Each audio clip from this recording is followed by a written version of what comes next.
such unusual circumstances, it is unlikely that a sustained intent to violate the law motivated the criminal conduct. This court is of the opinion that this defendant's prior criminal record of burglary and theft do not make this an unusual circumstance that he's unlikely to have committed another crime. I think it is consistent with his prior pattern of behavior and criminal conduct. In addition to that, this is not one isolated knocking on the door to see if anyone's home or whatever he was doing, but rather is a pattern of the neighborhood of him going from house to house and trying to see if there was anyone home that he could, for whatever purpose.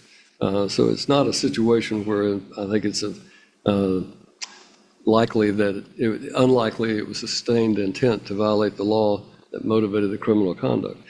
So I don't find that those things are applicable as well. That factor is applicable as well. And number 13, the basically catch-all. The court is well aware that, and I agree, I think Mr. McElhaney has a drug problem. And as a result of that, I think he is clearly has been for many years suffering from a drug addiction, and for many years has been in need of treatment. The problem with that is that he has been given opportunity after opportunity, including the Hope Center, and has not taken advantage of any of those opportunities.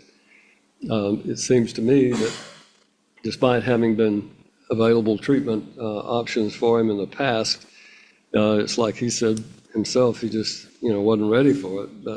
And I have great respect for the Dixon County, or the 23rd Judicial Drug Court. I think they do a great work, and I think Mr. Barnhill is a very compassionate individual. His job is to try to see the good in people and to try to help them redeem themselves.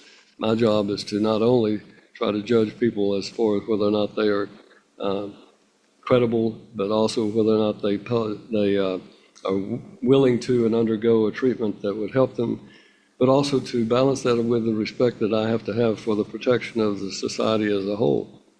So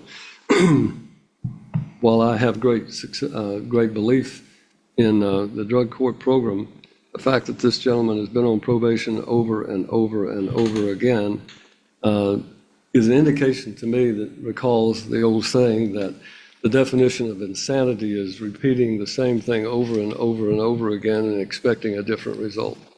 I hope that Mr. McElhaney is serious about wanting to have treatment for his addiction, but this court is of the opinion that rendering him into the drug court program is not in the best interest of